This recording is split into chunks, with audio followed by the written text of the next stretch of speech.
أَمَّن يَهْدِيكُمْ فِي ظُلُمَاتِ الْبَرِّ وَالْبَحْرِ وَمَن يُرْسِلُ الرِّيَاحَ بُشْرًا بَيْنَ يَدَيْ رَحْمَتِهِ أَإِلَٰهٌ مَّعَ اللَّهِ تَعَالَى اللَّهُ عَمَّا يُشْرِكُونَ أَمَّن يَبْدَأُ الْخَلْقَ ثُمَّ يُعِيدُهُ ومن يرزقكم من السماء والأرض أإله مع الله قل هاتوا برهانكم إن كنتم صادقين صدق الله العظيم.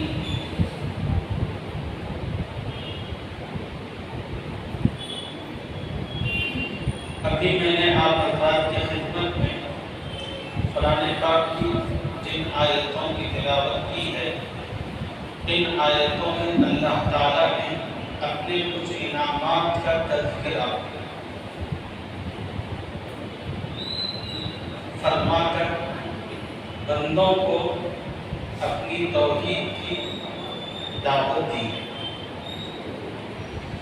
اللہ تعالیٰ نے فرمایا کہ أَمَّن يَهْدِيكُمْ فِي ظُلُمَاتِ الْبَرِّ وَالْبَحْرِ، بھلا کون ہے جو تم کو خشکی اور دریا کی تاریکیوں میں راستہ بتاتا ہے. بہت سی مرتبہ ایسا ہوتا ہے کہ بڑے بڑے جہاز جو سمندر میں چلتے ہیں وہ راستے سے نکل جاتے ہیں. اس لیے ان کو کچھ سجھائی نہیں دیتا کہ ہمیں کدھر جانا ہے، ادھر جانا ہے تو ادھر جانا ہے کہ ادھر جانا ہے. اس لیے کہ سائنسدانوں نے یہ بات کہی ہے کہ اس دنیا میں 25% زمین ہے تو 75% پانی ہے. جب اس طرح کے پانیوں میں کوئی جہاز اپنا راستہ گم کر بیٹھتا ہے تو اللہ پوچھ رہے ہیں کہ کون ہے جو اس بھٹکے ہوئے جہاز کو راستہ دکھا کر منزل مقصود تک پہنچاتا ہے. اور اسی طرح بہت سی مرتبہ ایسا ہوتا ہے کہ بہت سارے قافلے مختلف میدانوں کے اندر سفر کرتے رہتے ہیں. تو ایسے میدان ہوتے ہیں کہ بعض مرتبہ وہ قافلے اپنا راستہ بھول بیٹھتے ہیں. چاروں طرف بس صحرا ہی صحرا نظر آتا ہے. انسان کو کچھ سمجھ میں نہیں آتا کہ مجھے ایسٹ کی طرف چلنا ہے کہ ویسٹ کی طرف چلنا ہے، نارتھ کی طرف چلنا ہے کہ ساؤتھ کی طرف چلنا ہے. چاروں طرف بس آپ درمیان میں ہوتے ہیں، سمجھ میں نہیں آتا. تو اللہ تعالیٰ پوچھ رہے ہیں کہ بھٹکے ہوئے لوگوں کو زمین کے اندر راستہ دکھانے والا کون؟ تو اس کا جواب یہ ہے کہ سمندر میں بھٹکے ہوئے جہازوں کو، لخدخ میدانوں کے اندر بھٹکے ہوئے قافلوں کو راستہ دکھانے والی ذات بس ایک اکیلی اللہ کی ہے. اللہ تعالیٰ فرما رہے ہیں وَمَن يُرْسِلُ الرِّيَاحَ بُشْرًا بَيْنَ يَدَيْ رَحْمَتِهِ، اور کون ہے جو ہواؤں کو اپنی باران رحمت سے پہلے خوشخبری دینے والی بنا کر بھیجتا ہے. جب بارش ہونے والی ہوتی ہے اس سے پہلے اللہ تعالیٰ ایک جانب سے ٹھنڈی ٹھنڈی ہوا چلاتا ہے. جب یہ ہوا چلتی ہے ایک طرف انسان خوش ہوتے ہیں، دوسری طرف چرند و پرند خوش ہوتے ہیں، تیسری طرف جانور خوش ہوتے ہیں، چوتھی طرف کیڑے مکوڑے، غرب زمین میں اللہ کی جتنی مخلوق آباد ہے وہ سب کی سب خوش ہوتی ہے. انسان کو امید ہوتا ہے ان ہواؤں کے ذریعے اب اللہ تعالیٰ کی رحمت بارش کی شکل میں بہت جلد ہم تک پہنچنے والی ہے. بہت سارے لوگ جو قحط سالی کی وجہ سے پریشان تھے، ان ہواؤں کی وجہ سے ان کے دلوں میں امید جاگتی ہے. اب بارش آئے گی تو قحط سالی دور ہوگی، بارش آئے گی تو اس بارش کی وجہ سے بہت سا اناج، بہت ساری فصلیں دوبارہ اگیں اور ان فصلوں کی بنیاد پر انسانوں کے لیے بھی جانوروں کے لیے بھی غذا کا انتظام ہوتا ہے۔ یہ تمام کی تمام امیدیں انسان میں پیدا ہوتی ہیں ان ٹھنڈی ہواؤں کے ذریعے جو بارش سے پہلے پہلے چلتی ہے۔ اللہ پوچھ رہا ہے کہ کون ہے جو بارش سے پہلے ان ٹھنڈی ہواؤں کو بھیجتا ہے۔ ظاہر سی بات ہے کہ جب انسان اللہ کی تمام نعمتوں کو جو دیکھتا ہے اور اس بارے میں جب غور کرے گا تو اس کے دل سے جواب آئے گا کہ یہ تمام کی تمام چیزیں کرنے والا بس ایک اکیلا اللہ ہے۔ اِلٰہٌ مع اللہ، اللہ پوچھ رہے ہیں کیا اللہ کے ساتھ کوئی اور معبود بھی ہے جو یہ کام کرے؟ نہیں۔ تعالی اللہ عما یشرکون، اللہ ان کے شرک سے بلند و برتر ہے۔ امن یبدأ الخلق ثم یعیدہ، پھر اللہ ایک اور نعمت کا ذکر فرما رہے ہیں، بھلا کون ہے جو مخلوق کو پہلی بار پیدا کرتا ہے، ثم یعیدہ، پھر اس کو دوبارہ پیدا کرتا ہے۔ اللہ تعالیٰ نے انسانوں کی پیدائش کا سلسلہ سیدنا آدم علیہ السلام سے شروع فرمایا، پھر وہاں سے انسان پیدا ہونے شروع ہوئے، کروڑوں کی تعداد میں اب تک پیدا ہوئے۔ اب اس وقت دنیا میں کروڑوں کی تعداد میں موجود ہے اور قیامت کی صبح تک پتہ نہیں اور کتنے کروڑ خلق اس دنیا میں آئے۔ پیدائش کا ایک سلسلہ ہے جو اللہ تعالیٰ نے آدم علیہ السلام سے شروع کیا تو تسلسل کے ساتھ چل رہا ہے، تو پہلے وقت سے لے کر آج تک اس میں کبھی گیپ نہیں آیا۔ ایسا نہیں ہوا کہ کسی وقت میں دنیا انسانوں سے خالی رہی ہو یا پیدائش کے سلسلے میں کوئی گیپ آیا ہو، ایسا نہیں، بلکہ سلسلہ روز اول سے چل رہا ہے۔ پھر اللہ تعالیٰ قیامت برپا کریں گے۔ جب قیامت برپا ہوگی تو جتنے انسان ہیں ان سب کو اللہ تعالیٰ موت کے گھاٹ اتارے گا۔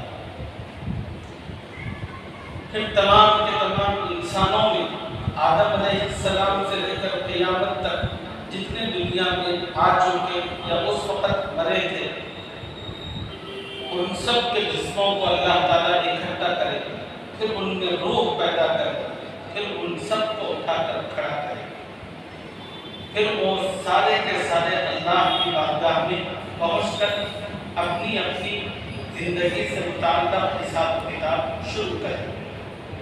اسی کو سورہ طارق میں ایک مقام پر اللہ نے کہا اِنَّهُ عَلَىٰ رَجْعِهِ لَقَادِرٌ، جس اللہ نے انسان کو پہلی مرتبہ پیدا کیا وہ اللہ اس بات پر قدرت رکھتا ہے کہ اس انسان کو دوبارہ لائے۔ چنانچہ اللہ قیامت قائم ہونے کے بعد اس پیدا کیے ہوئے انسان کو پھر سے دوبارہ لائے گا۔ اسی کا ذکر فرما رہے ہیں کہ یہ اللہ کا انعام ہے۔ بتاؤ کیا دنیا میں خدا کے سوا کسی اور کی یہ قوت و قدرت ہے کہ وہ انسانوں کو پیدا کرے اور انسانوں کا اس طرح کا تسلسل دنیا میں جاری کرے کہ انسان کے مرنے کے بعد دوبارہ پھر سے اس کو زندہ کرے؟ کیا ایسی قوت و قدرت کسی اور کے پاس ہے؟ نہیں۔ وَمَن يَرْزُقُكُم مِّنَ السَّمَاءِ وَالْأَرْضِ، اور اللہ ایک اور نعمت کا ذکر کر رہے ہیں، کون ہے جو تم کو آسمان و زمین سے روزی دیتا ہے؟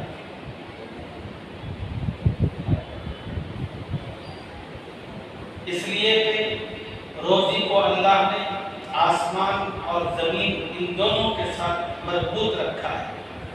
سب سے پہلے آسمان سے بارش ہوتی ہے۔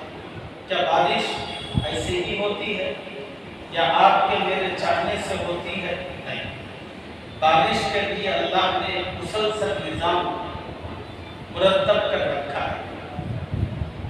اللہ تعالیٰ سورج کی تیز ترین شعاؤں کو سمندر پر ڈالتے ہیں تو اس کے نتیجے میں سمندر کا پانی بھاپ بنتا ہے، پھر وہ بھاپ اوپر اٹھتی ہے جب وہ اوپر اٹھتی ہے تو اس کو بادل بنا دیا جاتا ہے، اور بادل بن کر وہ ایک ہی جگہ ہوتا ہے۔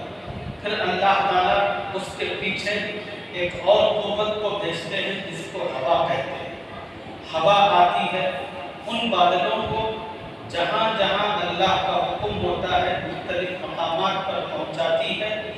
جس طرح ہم اور آپ کوئی مسافت، کوئی مقام طے کرنے کے لیے گاڑیوں کا، ریل کا، ہوائی جہاز کا استعمال کرتے ہیں، اللہ ان بادلوں کو منزلوں تک پہنچانے کے لیے ہواؤں کو حکم دے رکھا ہے، اور ہوا خدا کے حکم سے ان کو ہر مقام تک پہنچاتی ہے۔ پھر وہ وہاں پہنچنے کے بعد خود برس نہیں سکتے، اللہ کا جب تک امر اور حکم نہیں آتا۔ جب اللہ کا حکم آتا ہے برسنے کے لیے تو برستے ہیں، اور ہر مرتبہ کی بارش دنیا کے لیے، انسانوں کے لیے مفید نہیں ہوتی۔ کبھی کبھی بارشیں غیر مفید ہوتی ہیں، یعنی حد سے زیادہ جب بارش ہو جاتی ہے تو پھر وہ غیر مفید کہلاتی ہے۔ انہی حد سے زیادہ بارشوں کے نتیجے میں سیلاب آتا ہے، انہی پانیوں کے نتیجے میں سمندر کے اندر طغیانی پیدا ہوتی ہے، لہریں اٹھتی ہیں، بڑی بڑی موجیں نکل کر سمندر کی حدود کو پھیلاتے ہوئے شہروں میں داخل ہوتی ہیں، بڑی بڑی عمارتوں اور بلڈنگوں کو وہ تنکوں کی طرح بہا کر لے جاتی ہیں۔ اللہ تعالیٰ فرما رہے ہیں کہ غیر مفید بارش، مفید جو بارش ہوتی ہے جتنی ضرورت کی ہوتی ہے اللہ تعالیٰ اتنی ہی بارش اتارتے ہیں، اور پھر وہ پانی، پھر جو پانی زمین پر آتا ہے اس زمین کی 3 قسمیں ہوتی ہیں۔ ایک قسم وہ ہوتی ہے جو زمین آسمان سے اترنے والے پانی کو اپنے اندر جذب کرتی ہے، پیتی ہے، چوستی ہے۔ زمین کی دوسری قسم وہ ہے جو پانی کو چوستی تو نہیں ہے بلکہ اس پانی کو اپنے اوپر کھڑا کر لیتی ہے۔ زمین کی تیسری قسم وہ ہے جو نہ پیتی ہے نہ اپنے اوپر رکھتی ہے بلکہ اس پانی کو بہا دیتی ہے، جس کو بنجر قسم کی زمین کہتے ہیں۔ تو اللہ تعالیٰ کے حکم سے جب وہ پانی ان زمینوں میں جن میں جذب کرنے کی صلاحیت ہوتی ہے پہنچتا ہے تو پھر اللہ تعالیٰ ان زمینوں کو اس پانی کے ذریعے قوت توانائی دیتے ہیں۔ پھر اللہ تعالیٰ اس روزی کو جو انسانی زندگی کی ضرورت کے لیے اور دیگر حیوانات اور چرند و پرند کی بقا کے لیے ضروری ہے، وہ تمام کی تمام روزی اللہ تعالیٰ ان زمینوں سے نکالتے ہیں۔ اسی کو اللہ نے فرمایا کہ کون ہے جو تمہیں آسمانوں اور زمین سے روزی دیتا ہے؟ جواب یہ ہے کہ سوائے اللہ کے دنیا میں کسی کے پاس نہ یہ قوت ہے نہ قدرت ہے کہ وہ انسان کو اور دیگر جانداروں کو روزی دے سکے۔ اَإِلَٰهٌ مَّعَ اللَّهِ، اللہ پوچھ رہے ہیں تو کیا اللہ کے ساتھ کوئی اور معبود بھی ہے؟ ہرگز نہیں۔ قُلْ هَاتُوا، جب کوئی اور معبود نہیں تو پھر عبادت و بندگی کے لائق صرف اللہ ہے۔ پھر کیا ہو گیا؟ انسان جب اتنی ساری چیزوں کو تسلیم کرتے ہیں، عبادت کے موقع پر اللہ کو چھوڑ کر غیر اللہ کی طرف بھاگتے ہیں۔ اَإِلَٰهٌ مَّعَ اللَّهِ قُلْ هَاتُوا بُرْهَانَكُمْ إِن كُنتُمْ صَادِقِينَ۔ اللہ نے نبی علیہ السلام کو مخاطب فرما کر کہا کہ اے نبی، آپ ان سے کہو اگر تم سچے ہو تو اپنی دلیل پیش کرو۔ ظاہر سی بات ہے کہ ان کے پاس کوئی دلیل نہیں۔ اگلی جو آیت ہے اس میں اللہ تعالیٰ نے کچھ اور نئے مضامین کا تذکرہ فرمایا ہے۔ انشاءاللہ اس تفصیل کو اگلے سبق میں آپ حضرات کی خدمت میں عرض کریں گے۔ اللہ مجھے اور آپ کو اس کی قدرتوں میں، اس کی نعمتوں میں، اس کی نشانیوں میں غور و فکر کرتے ہوئے اس ذات عالی تک پہنچنے اور اس کا یقین اپنی زندگیوں میں بٹھانے اور اسی کی عبادت و بندگی کرنے اور ہر موڑ پر اسی سے استعانت اور مدد طلب کرنے کی ہم سب کو اور ساری امت مسلمہ کو اور دنیا کی ساری انسانیت کو اللہ کو آمین یا رب العالمین۔